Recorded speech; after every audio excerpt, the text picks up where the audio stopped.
자, 매주 토요일 로또 복권 추첨을 하죠. 지난 로또 복권 추첨한 지 한 나흘 정도 지났는데 이 얘기가 오늘까지도 계속돼서 저희가 앵커의 픽으로 한번 뽑아봤습니다. 민지수 기자. 오늘 점심시간에 저도 밥 먹으면서 사람들하고 이 얘기 했거든요. 정말 이게 뭔가 싶어요. 정말 많이 나왔어요. 맞습니다. 동대문에 있는 한 로또 판매점에서 103명의 2등 당첨자가 한 번에 나왔습니다. 네. 그야말로 기막힌 우연이 아닐 수 없는데 2등 당첨 확률이 원래 136만 분의 1이라고 합니다. 그렇죠. 해당 복권 판매점 이야기 저희가 직접 들어봤는데요. 영상으로 보고 오시죠. 조금씩 많이 긁는 사람들이 있어요. 한 번에 와가지고 다른 가게 뭐 태백에서도 오고 뭐 지방에서도 몇 군데 왔어요. 어떻게 그렇게 했냐고. 처음일까? 아마 세계적으로 처음일까? 2등이 103명이 어떻게 되냐고. 그렇죠. 아, 일부러 찾아오신 거예요? 네, 성수동이요, 뚝섬. 여기 103명 나왔다고 원래 이거 꿈 같은 일이야지요. 진짜인가 그냥 확인하러 왔죠 오늘요. 네, 보통 로또 2등이면 당첨금이 수천만 원에 달한다고 뭐 합니다. 한 4천만 원, 5천만 원 될 거예요. 맞습니다. 하지만 이번엔 당첨자가 103명이라 다 나눠 가지면 한 명당 689만 원씩 돌아가게 된다고 합니다. 103명은 아니고 이제 103명이 한 군데서 나온 거고 맞습니다. 총 2등 당첨자는 664명입니다. 그래서 600여만 원씩 가져간다 이 얘기잖아요. 자, 그러면 이현정 의원님. 네. 이렇게 이제 무더기 당첨자 나올 때마다 항상 나오는 얘기가 저희 키워드가 있는데 조작이라는 얘기가 또 자꾸 나와요. 네. 근데 주변 분들이 저한테 묻는 거는 도대체 여기 어디냐고 좀 가르쳐달라고 많이 물으시던데 저는 5천 원 이상 당첨돼 본 적이 없는데. 저랑 비슷하시죠. 근데 이게 지금 로또 같은 경우는 이제 그동안도 뭐 음모설이 많았습니다. 이게 이제 생방송으로 진행이 되지 않습니까? 이제 기재부의 설명에 따르면 이게 이제 생방송으로 진행이 되기 때문에 네. 또 그 이전에 이미 판매소하고 서버가 다 중단된다는 거예요. 그러니까 번호를 알 수가 없다는 겁니다. 아하. 물론 뭐 인터넷 등에도 판매되긴 하지만 이미 그때부터는 다 중단이 되기 때문에 네. 실제 생방송으로 진행이 되기 때문에 이거는 중간에 조작할 수가 없다는 건데 일부에서는 아 이게 녹화 방송 아니냐 뭐 등등 그다음에 이제 이게 미리 번호를 알고 있지 않느냐 그다음에 이제 인터넷으로 판매되는 거에 또 뭔가 조작할 수가 있지 않느냐 뭐 이런 문제들이 다 있는데 현재로서는 뭐 그 가능성은 없다고 봅니다. 왜냐하면 지금 뭐 다들 아시겠지만 이게 딱 토요일 날 되면 이게 생방송으로 이제 진행이 되지 않습니까? 그렇죠. 그렇기 때문에 그 전에 또 표를 이미 다 팔아버린 상황이고 이제 그러니까 이게 중간에서 조작될 수는 없는 상황인데 지금 한번 보니까 한 분이 꽤 이 많은 원래 10만 원 이상 못 사게 돼 있거든요. 그렇죠. 한 군데서 10만 그렇죠. 원. 한 분이 똑같은 번호를 이 사면서 다 한 게 아니냐는 그런 이제 또 가능성이 있는 거예요.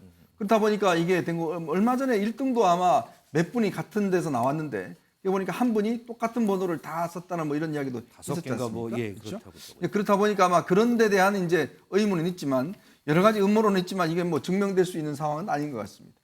자, 그런데요, 민희 기자. 복권 이거 한두 번 당첨되기도 참 어렵잖아요. 그런데 뭐 한 몇 번이요? 300번 넘게 당첨된 사람도 있어요? 맞습니다. 한 온라인 커뮤니티에 글이 올라왔는데 전부 동일인으로 보이는 당첨자라는 제목의 글입니다. 여기에는 JUN으로 시작하는 아이디를 가진 당첨자가 쭉 리스트에 올라와 있는데 네. 지난 5년 동안 총 329회 당첨됐다라고 전해졌습니다. 이와 관련해서 한 누리꾼은 이 동행복권 판매자 측에 이 비슷한 아이디의 당첨 목록이 정말 많은데 왜 매번 같은 사람만 고에게 당첨이 되는 거냐며 확률적으로 말이 되지 않는다 이런 질문글을 올리기도 했다고 합니다. 윤경호 의원님. 이게 보니까요. 이게 아이디가 다 JUN 별별별 이렇게 해요. 그렇기 때문에 이걸 보는 사람들은 이거 조작 아니야 이렇게 믿을 수도 있을 것 같기도 해요. 보면. 둘 다 사실 의심을 할 만해요. 아무리 앞에 JUN으로 시작한다 하더라도 329회 동일인으로 추정될 만큼 당첨이 많이 됐다. 여러 번 됐다. 그다음에 103건이 한 곳에서 됐다는 얘기는 한 사람이 그걸 혹시 한 거 아니냐 이런 추정이 가능하지 않습니까? 추정을 할 수 있겠죠. 예, 그러니까 기재부 복권위원회의 설명을 있는 그대로 받아들여 준다면 그리고 현재 여러 정황을 놓고 본다면 조작될 가능성 이건 별로 가능성은 높지 않아 보여요. 그러나 요즘에 매크로 프로그램이라는 여러 기술적인 뭐 이런 것들이 굉장히 진보해 있지 않습니까? 네. 혹시 복권위원회나 복권을 관리하는 쪽의 기술을 뛰어넘는 매크로 프로그램 같은 게 나왔다면 그러면 정말 구멍이 뚫린 거 아니겠어요? 나올까요? 그러니까 그런 점에서 저는 기재부 복권위원회가 무조건 이걸 부인만 하다가는 오히려 더 불신을 키울 수도 있다. 복권이라는 게 그냥 재미로 1,000원짜리 한 장 사서 일주일 동안 행복해진다라는 식으로 얘기를 하지 않습니까? 네. 그런 재미만으로 복권이 존재한다면 이 당첨 얘기는 아마 많은 분들이 또 역시 재미거리로 넘길 수 있을 거예요. 그러나 불경기일수록 복권 이외에 다른 방식의 정말 흔히 말하는 로또는 없는 걸로 생각하는 분들에게는 이게 굉장한 어떻게 보면 사회적 위화감이 될 수 있거든요. 그런 점에서 작은 불씨라고 생각하지 말고 명확한 해명을 해서 불신을 오히려 조기에 불식시키는 게 그게 필요할 것 같습니다. 자, 지금 이 문제와 관련해서 유튜브를 통해서 시청자 질문이 들어와 있습니다. 요거 한번 소개해 드리겠습니다.